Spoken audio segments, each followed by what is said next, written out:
Hello viewers, once again welcome back to our channel CYC.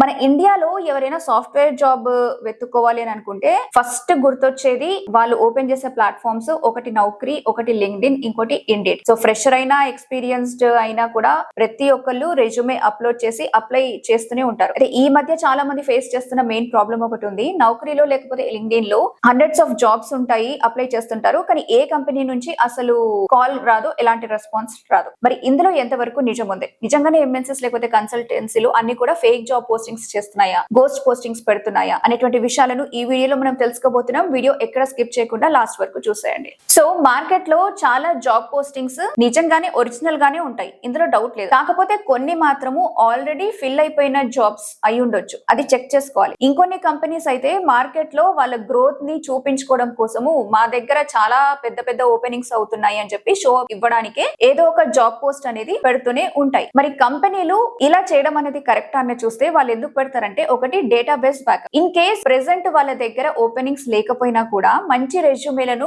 Collect చేసి పెట్టుకుంటారు, వాళ్ళ database లో బ్యాకప్ లాగా దీన్ని స్టోర్ చేసుకుంటారు. సో రేపు అవసరం వచ్చినప్పుడు ఏదైనా కొత్త ప్రాజెక్ట్ రాగానే ఆ డేటాబేస్ లో ఉన్న వాళ్ళకి డైరెక్ట్ గా కాల్స్ అనేవి చేస్తుంటారు. అందుకే జాబ్స్ పోస్ట్ చేస్తూనే ఉంటారు అనమాట. ఇది ఒక reason. Next competition and crowd. So market లో కాంపిటీషన్ అనేది పీక్స్ లో ఉంది అని వాళ్ళకి తెలుస్తుంది కాబట్టి కొన్నిసార్లు జాబ్ పోస్ట్ చేసిన వెంటనే వాళ్ళకి స్టార్టింగ్ లో వచ్చే ఆ 100 నుంచి 200 అప్లికేషన్స్ ని మాత్రమే కంపెనీస్ ఫస్ట్ గా పిక్ చేసుకుంటాయి. ఆ తర్వాత అప్లై చేసిన వాళ్ళకి రెజ్యూమే షార్ట్ లిస్ట్ అనేది అవ్వదన్నమాట. సో లేట్ చేస్తే ఆ అవకాశం కూడా పోతుంది. మరి ఇన్ని ఫేక్ లేకపోతే రెస్పాన్స్ లేని జాబ్స్ ఉన్నప్పుడు మనం ఏం చేయొచ్చు అనేటువంటి డౌట్ మీకు రావచ్చు. సో ఉన్నాయి అన్ని కూడా ఫేక్ జాబ్స్ అని మనం అనుకోలేం, కాకపోతే టైం అనేది వేస్ట్ అవుతుంది ఎక్కువగా ఆలోచిస్తే. సో మనకేంటంటే వేరే ఆప్షన్స్ ఉండవు కాబట్టి నౌకరీ అండ్ లింక్డ్ఇన్ ప్లాట్ఫామ్స్ మనకున్నటువంటి బెస్ట్ అండ్ ఈజీ వేస్ కొంతవరకు. కాబట్టి జాబ్ పోస్ట్ అనేది ఫేక్ జెన్యూనా అని ఓవర్ గా థింక్ చేయడం కంటే మీ స్కిల్స్ కి సరిపోయేలాగా ఒక జాబ్ ఉందనుకోండి, దానికి అప్లై చేస్తూనే ఉండండి. అలా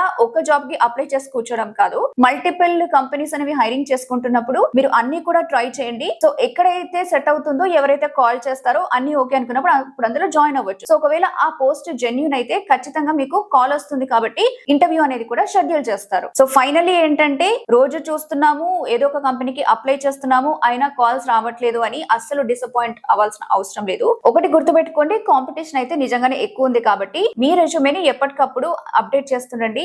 అప్లై చేసే ప్రాసెస్ ని మాత్రం అస్సలు ఆపకండి. సో ఏదో ఒక రోజు మీరు ఇలా అప్లై చేస్తున్న ప్రాసెస్ లో ఏదో ఒక జాబ్ అయితే మీకు ఖచ్చితంగా వస్తుంది. కాబట్టి టైం వేస్ట్ చేయకుండా ఒక కంపెనీకి ఇచ్చాను కదా దీనికి ఎందుకులే అని ఆగిపోవడం అనేది రైట్ డెసిషన్ కాదు. మరి ఈ ఇన్ఫర్మేషన్ కనుక మీకు యూస్ఫుల్ అనిపిస్తే వెంటనే వీడియోని లైక్ చేయండి. జాబ్ కోసం ట్రై చేస్తున్న వాళ్ళకి ఇలాంటి కన్ఫ్యూజన్ లో ఎవరైనా ఉంటే మీ ఫ్రెండ్స్ ఆర్ ఫ్యామిలీ వాళ్ళతో కూడా తప్పకుండా వీడియోని షేర్ చేయండి.